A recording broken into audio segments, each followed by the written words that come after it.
నమస్తే అండి. నేను మీ doctor Shruti, consultant fertility expert 49 hospitals LB Nagar branch.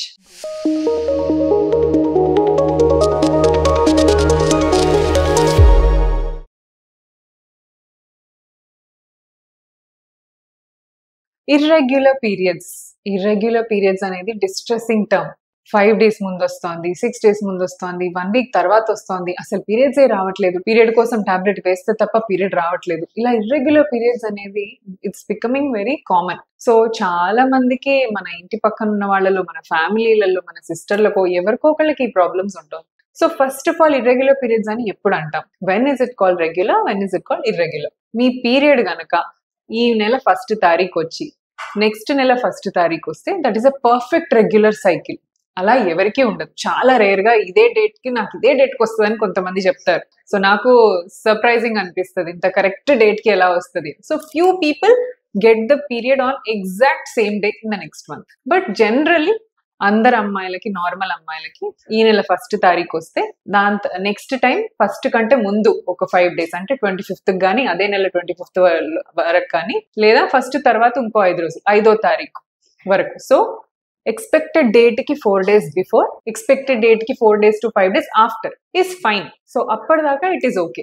But ఎవరికైతే జస్ట్ 21 డేస్ కంటే త్వరగా పీరియడ్ వచ్చింది, ఈ నెల 1st కి వచ్చి మళ్ళీ 28th కే పీరియడ్ వచ్చేసిందంటే this is called irregular period. ఇది అర్లీ పీరియడ్. నెక్స్ట్ ఈ నెల 1st కి వచ్చి నెక్స్ట్ నెల 1st కి కాకుండా నెక్స్ట్ నెల ఇంకా 15 రోజులు దాటి 35 డేస్ సైకిల్ అయితే దాన్ని కూడా ఇర్రెగ్యులర్ పీరియడ్స్ అంటారు. సో దీన్నేమో పాలీమెనోరియా అంటారు. అర్లీగా పీరియడ్స్ వస్తే మీకు పాలీ అంటే మల్టిపుల్. సో ఒకటే మంత్ లో మల్టిపుల్ సార్లు రావటాన్ని పాలీమెనోరియా అంటారు. ఆలిగోమెనోరియా అంటే మంత్ దాటినా 15 రోజులైనా నెలైనా రాకపోవటాన్ని ఆలిగోమెనోరియా అంటారు. సో దీనికి కాజెస్ ఏంటి? First and most common cause అండి పీసీఓడి.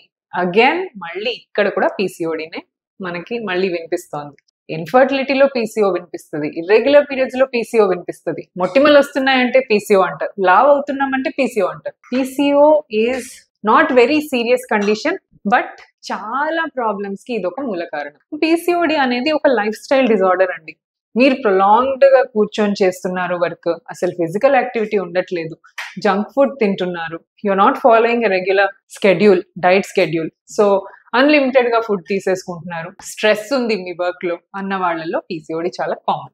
సో పీసీఓడి ఉండటం వల్ల హార్మోన్స్ ఇంబ్యాలెన్స్ అవుతాయి. హార్మోన్ ఇంబ్యాలెన్స్ అనే టర్మ్ అంటారు, అసలు ఇంబ్యాలెన్స్ అంటే ఏంటో తెలియదు. పీసీఓడిలో ఏమవుతుందంటే నార్మలీ అమ్మాయిలలో ఫీమేల్ హార్మోన్స్ ఉండాలి ఈస్ట్రోజన్, మగవాళ్లలో మేల్ హార్మోన్స్ ఉండాలి టెస్టోస్టిరాన్. బట్ పీసీఓడి ఉన్న వాళ్ళలో ఫీమేల్స్ లో కూడా టెస్టోస్టిరాన్ హార్మోన్ కనిపిస్తా ఉంటుంది. సో మేల్ హార్మోన్ పెరుగుతుంది, దీనివల్ల ఇంబ్యాలెన్స్, ఫీమేల్ ది తగ్గి మేల్ ది పెరగటం జరుగుతుంది. దీన్ని హార్మోన్ ఇంబ్యాలెన్స్ అంటారు.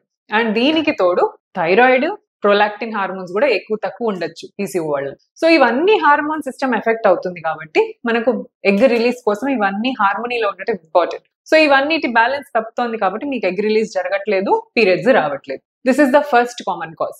Next cause is infections. So గర్భసంచికి కానీ, ఓవరీస్ లో కానీ పిఐడి, పెల్విక్ ఇన్ఫ్లమేటరీ డిజీజ్ అంటారనమాట.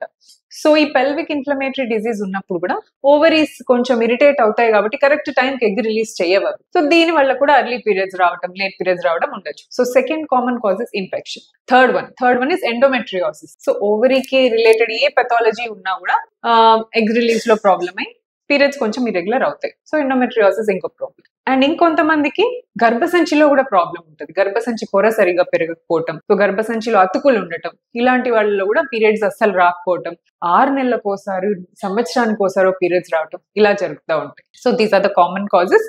అండ్ ఇరెగ్యులర్ పీరియడ్స్ ఉన్నాయి అంటే భయపడాల్సిన అవసరం లేదు, ఎవాల్యుయేషన్ కి రావాలి. బ్లడ్ టెస్ట్ అండ్ స్కాన్ చాలా ఇంపార్టెంట్. అవసరం అయితే టీబీ టెస్ట్ అని కూడా చేస్తారు. టీబీ అనగానే భయపడాల్సిన పని లేదండి. టీబీ ఒకవేళ డిటెక్ట్ అయిందంటే దానికి ఒక 3 to 4 months కోర్స్ ఉంటుంది, దాంట్లో మీ ప్రాబ్లం సాల్వ్ అవ్వచ్చు అనమాట.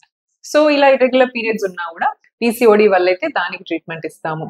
థైరాయిడ్ ప్రాబ్లం అయితే థైరాయిడ్ మందులు ఉంటాయి, టీబీ ప్రాబ్లం అయితే టీబీకి మందులు ఉంటాయి, ఇన్ఫెక్షన్స్ అంటే కనుక యాంటీబయాటిక్స్ ఇస్తాం. Everything has a solution. So irregular periods ఇంకొక మేజర్ ఇంపాక్ట్ ఏంటంటే ప్రెగ్నెన్సీ పైన పడుతుంది. సో మనకు అందరూ ప్రెగ్నెంట్ అయినట్టు మనం అంత త్వరగా ప్రెగ్నెంట్ కాలేం. డెఫినెట్లీ ఇరెగ్యులర్ పీరియడ్స్ ఉన్నప్పుడు ప్రెగ్నెన్సీ ప్రాబ్లం రావచ్చు.